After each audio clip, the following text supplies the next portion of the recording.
شادی کا عظیم اور مسرت موقع ہے، اللہ تعالیٰ ان کی شادی کو خانہ آبادی کا ذریعہ بنائے۔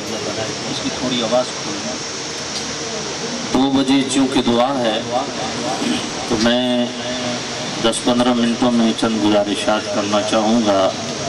میں نے معذرت بھی کی کہ موقع نہیں ہے خطاب کا اور اتنا دور سفر بھی ہے، لیکن ان کی پرزور ڈیمانڈ تھی تو میں حاضر ہو گیا ہوں۔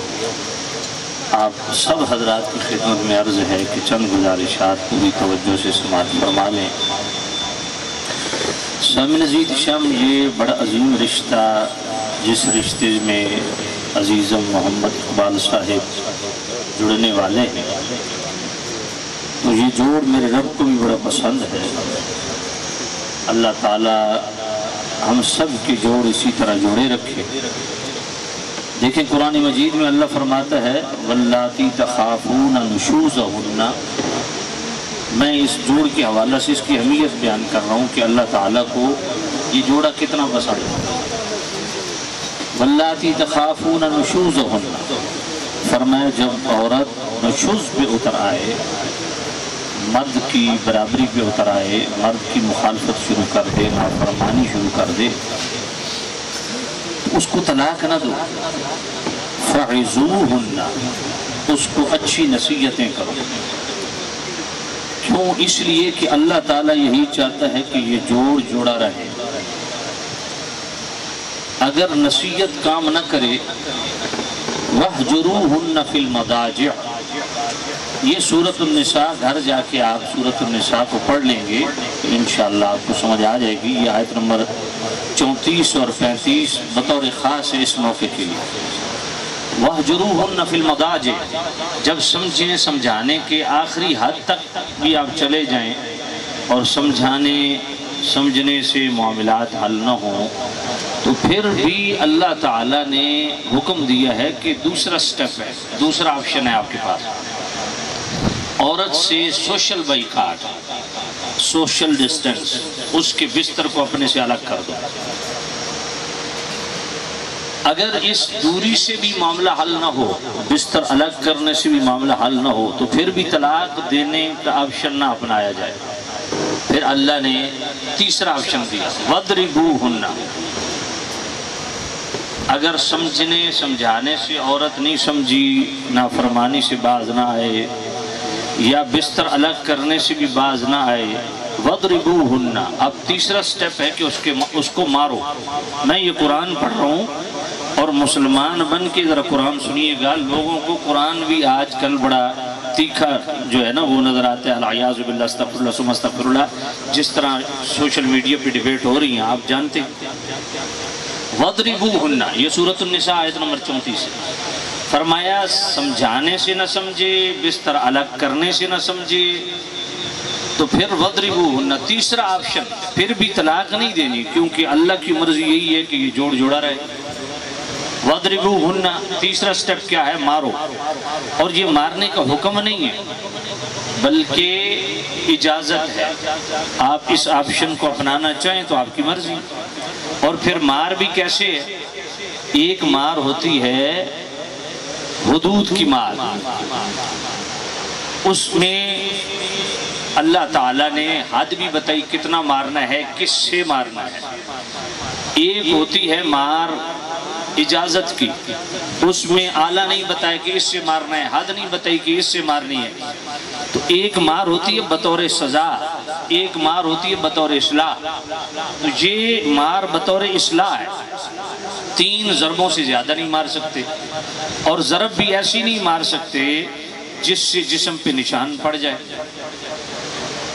اور اگر یہ تیسرا آپشن بھی کارگر ثابت نہ ہو تو پھر بھی اللہ فرماتا ہے طلاق نہ دو کہ یہ جوڑ جوڑا رہے۔ فَإِنْ أَطَعْنَكُمْ فَلَا تَبْغُوا عَلَيْهِنَّ سَبِيلًا۔ اب مار سے بعض اوقات خوف طاری ہوتا ہے، اور خوف اطاعت کا سبب بنتی ہے، اور مقصود بھی اطاعت ہی ہے۔ فَإِنْ أَطَعْنَكُمْ فَلَا تَبْغُوا عَلَيْهِنَّ سَبِيلًا۔ اور اگر عورت فرمانبرداری پہ آ جائے تو پھر اس پہ زبان درازی یا دست درازی کی اجازت نہیں ہے، کیونکہ اللہ یہی چاہتا ہے کہ یہ جوڑا رہے۔ وَإِنْ خِفْتُمْ شِقَاقَ بَيْنِهِمَا فَبَعَثُوا حَكَمًا مِّنْ أَهْلِهِ وَحَكَمًا مِّنْ أَهْلِهَا. یعنی دیکھیں اللہ کو یہ جوڑ کتنا پسند ہے. اب اگر اس سے بھی نہ سمجھے تو چوتھا سٹیپ کیا ہے؟ پھر طلاق دے دو؟ نہیں، فرمایا پھر دونوں طرف سے حکم مقرر کرو، دونوں طرف سے ایسے کوئی بزرگ بٹھاؤ جو اس معاملے کو جوڑے، کیونکہ اللہ یہ جوڑ پسند فرماتا ہے کہ جوڑا رہے. تو سامعین عزیز شام، ہم یہ جو چھوٹی چھوٹی باتوں پہ ایک طلاق کا سلسلہ ہے، اس کو اللہ تعالیٰ نے روکا ہے، یہ کوئی پسندیدہ چیز نہیں. 5ویں سٹیپ میں فرمایا کہ اگر طلاق کا آپشن کے بغیر کوئی چارہ نہیں ہے تو پھر بھی 3 طلاق اکٹھی نہ دو، 1 طلاق دو. ہو سکتا ہے کہ 1 طلاق کے بعد بھی معاملہ حل ہو جائے. تو یہ اللہ تعالیٰ کو یہ رشتہ بڑا پسند ہے. پھر اس میں یہ بات بھی ذہن میں رکھیں کہ اس میں اللہ تعالیٰ نے ایک فیملی سسٹم ہے، اس کو چلانے کے لیے بھی اللہ تعالیٰ نے کچھ محتاط لوگ ہیں، کچھ سرپرست ہیں. الرجال قوامون علی النساء، یہ سورۃ النساء کی آیت نمبر 34 کا ابتدائی ہے. الرجال قوامون علی النساء. آج سوشل میڈیا پہ ہمارے فیملی سسٹم کو کس طرح برباد کیا جا رہا ہے کہ جناب مرد و عورت کو برابر حقوق ملنے چاہیے. بابا برابر حقوق کی بات تو رب بھی نہیں کر رہا. الرجال قوامون علی النساء کا مطلب کیا ہے؟ اللہ فرماتا ہے ہم نے مردوں کو عورتوں پر حاکم بنایا. اب یہ بات پلے باندھ لیں کہ جو اس حکم کو نہ مانے وہ تو سیدھا سیدھا قرآن کا منکر ہو رہا ہے. اس پہ تو قرآن مجید کا حکم آ رہا ہے، وہ اپنے ایمان کی خیر منائے. الرجال قوامون علی النساء، عورتوں پر مردوں کو اللہ نے محافظ و نگران اور حاکم بنایا ہے. تو اس سے بھی پتہ چلا کہ حاکمیت مرد کی ہے، فضیلت مرد کی ہے. آگے کیا فرمایا؟ بما فضل اللہ بعضهم علی بعض. فرمایا ہم نے مردوں کو عورتوں پر فضیلت بخشی. اب یہ قرآن کی نص سے معاملہ ثابت ہو رہا ہے. وَبِمَا أَنفَقُوا مِنْ أَمْوَالِهِمْ.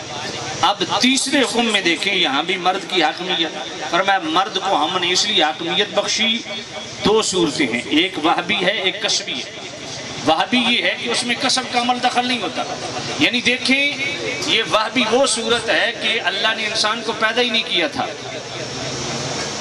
اور اللہ تعالیٰ کے ارادے میں تھا کہ میں نے میاں بیوی کا ایک رشتہ پیدا کرنا ہے، اس میں مرد کو فضیلت دینی ہے. ابھی انسان پیدا ہی نہیں ہوا تھا تو اللہ کے ارادے میں پہلے سے تھا کہ مرد عورت کا ایک رشتہ ہوگا، اس میں فضیلت کس کو ہوگی؟ مرد کو ہوگی. تو اس میں ایک وہبی ہے. اور پھر دیکھیں امامت صغرا ہے، نماز ہے، تو اس میں فضیلت کس کو ہے؟ مرد کو. امامت میں فضیلت کس کو ہے؟ مرد کو. تکبیرات تشریق میں اللہ نے کس کو فضیلت دی؟ مرد کو. جمعہ ہے عورت پہ فرض نہیں، مرد پہ. اسی طرح اور بھی بہت ساری چیزیں ہیں جس میں طلاق کا حق کس کو اللہ نے دیا؟ مرد کو. میراث میں دگنا اللہ نے کس کو رکھا؟ مرد کا حصہ رکھا. 4 شادیوں کا اجازت کس کو دی؟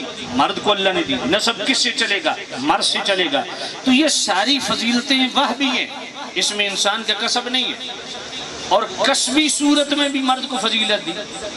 وَبِمَا أَنفَقُوا مِنْ أَمْوَالِهِمْ. فرمایا مرد پر لازم ہے کہ وہ عورت کا نان نفقے کا انتظام کرے. مہر کون دیتا ہے؟ مہر کون دیتا ہے؟ عورت دیتی ہے یا مرد؟ مرد دیتا ہے.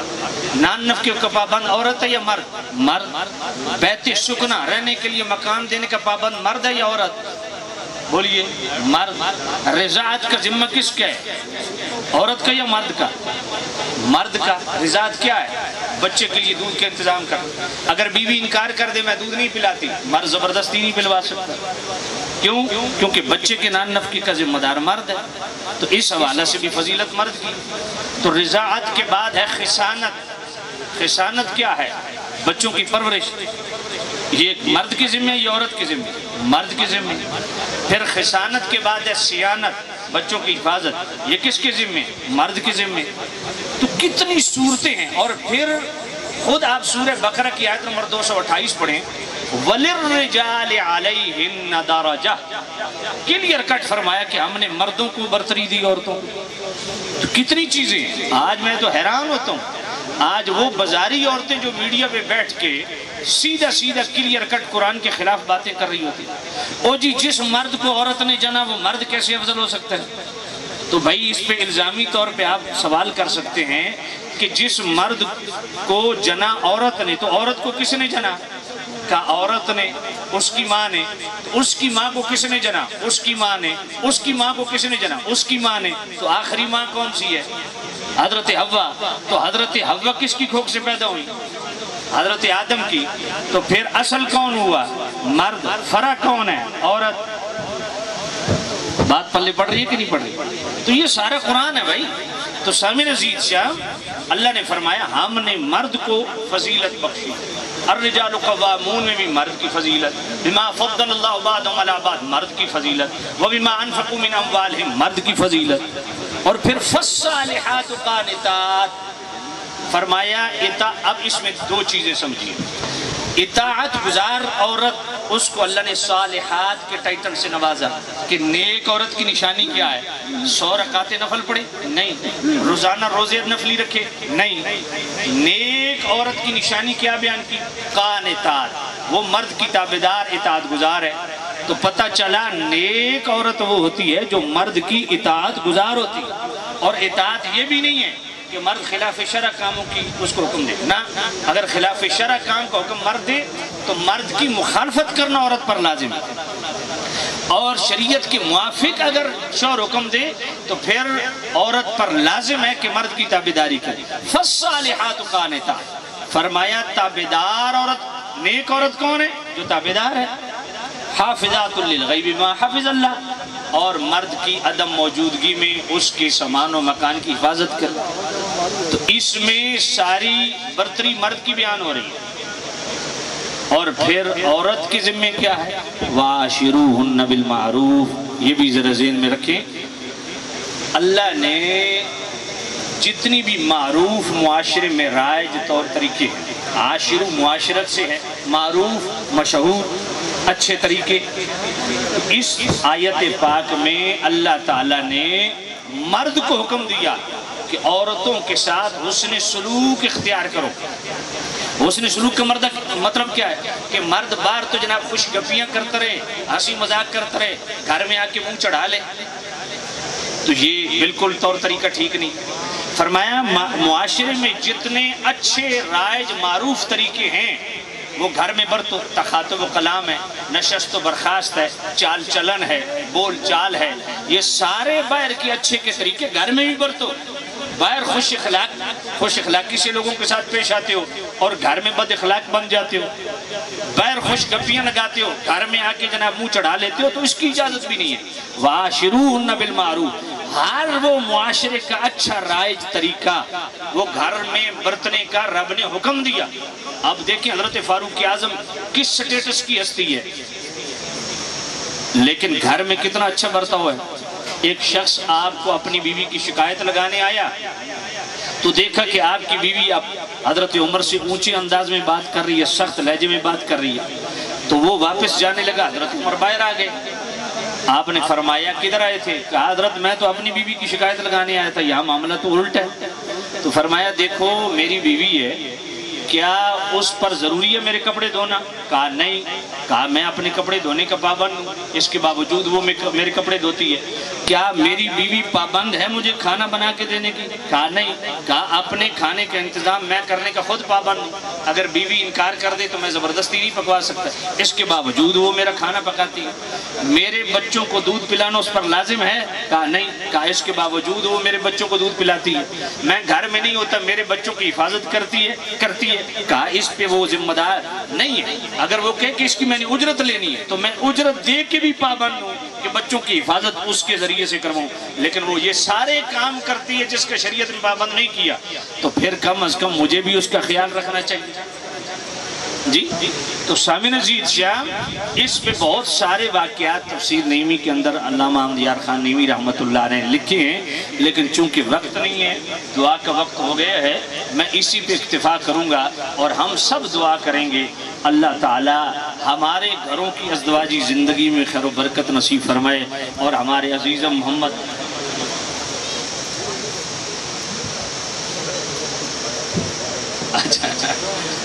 اچھا اقبال صاحب مجھے حکم دے رہے ہیں کہ تھوڑی ہمیں تلاوت سنا دیں. میں اصل معاملہ یہ ہے کہ یہ شادیوں کے موقع ہوتے ہیں، لوگ ذہنی طور پہ تقریر کی طرف یا محفل کا وہ ٹرینڈ نہیں ہے ہمارے ہاں، تو اس لیے میں خود بھی مناسب نہیں سمجھتا، کیونکہ لوگ آپس میں باتیں کر رہے ہوتے ہیں اور قرآن حدیث کا بیان، تو یہ قرآن و سنت کے آداب کی جو ہے نا وہ معارض و مخالف ہے، آداب کے موافق نہیں ہے. تو اس لیے میں نے، ویسے بھی انہوں نے کہا کہ 2 بجے ہم نے ہر صورت دعا کرنی ہے، تو آپ 10 منٹ لگا لیں. تو ابھی آپ کی توجہ بھی نہیں ہے، ابھی انہوں نے حکم دے دیا تلاوت. تو میں اگر آپ کی اجازت ہو آپ توجہ سے سنیں تو 2-4 آیتیں تلاوت کر لوں، لیکن شرط یہ ہے کہ آپ توجہ سے سنیں گے تاکہ آپ گناہگار نہ ہو. کیونکہ قرآن جب پڑھا جائے وَإِذَا قُرِئَ الْقُرْآنُ فَاسْتَمِعُوا لَهُ وَأَنصِتُوا لَعَلَّكُمْ تُرْحَمُونَ. جب قرآن پڑھا جائے تو توجہ سے سنو تاکہ تم پر رحم کیا جائے. تو میں 2-4 آیتیں تلاوت کر دیتا ہوں.